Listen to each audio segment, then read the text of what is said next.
انا شجاع لما بنتقد قدام النور والجمهور، ولكن الان مصر تستحق الشكر لانه الموقف المصري الان موقف ناري. قال لك سيتدخل مباشره عشان تتكالب علينا. افتر أبي أحمد. والله شكرا الحكومة المصرية، اقطعوا الكلام ده. شكرا الحكومة المصرية، وشكرا الجيش المصري، وشكرا الشعب المصري على هذا الموقف المشرف. الزول الصديقة والدولة الصديقة بتلقاها وانت في عز ضعفك، في عز ضعفك.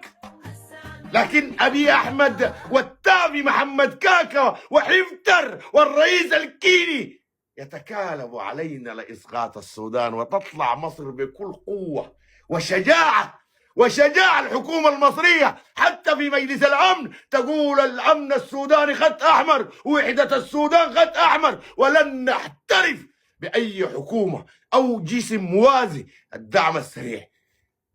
بل يا أخي، بل ثم بل، وقولوها يا الشعب السوداني شكرا مصر. في إعلام كثير جدا، وأنا ذاتي كنت من ضمنهم لتشويه سمعة مصر عند الشعب السوداني، لكنها نحن شفنا بعيننا. أنا والله قاعد أشوف وأحكم، شفنا بعيننا منو اللي بيحبنا، ومنو اللي بيتمنى لنا الخير، ومنو الداعمنا في لحظة ضعفنا، ومنو اللي بيتكالب علينا. التاريخ يكتب من هنا.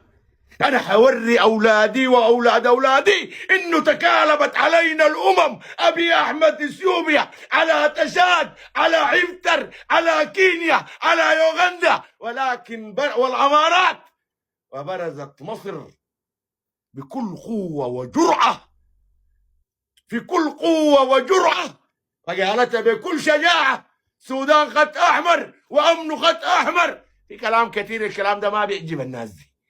في ناس هنا في الميديا دي داير الشيطن مصر باي شكل كان، حيفهموك نهبنك عاملين لك الى اخره، لكن ما باعوك.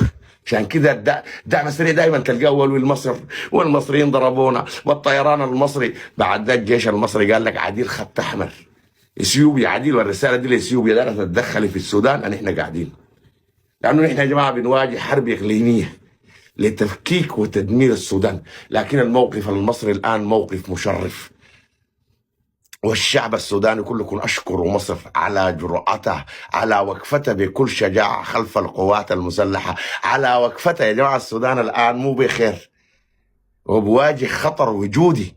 لما تلقى في عز الضعف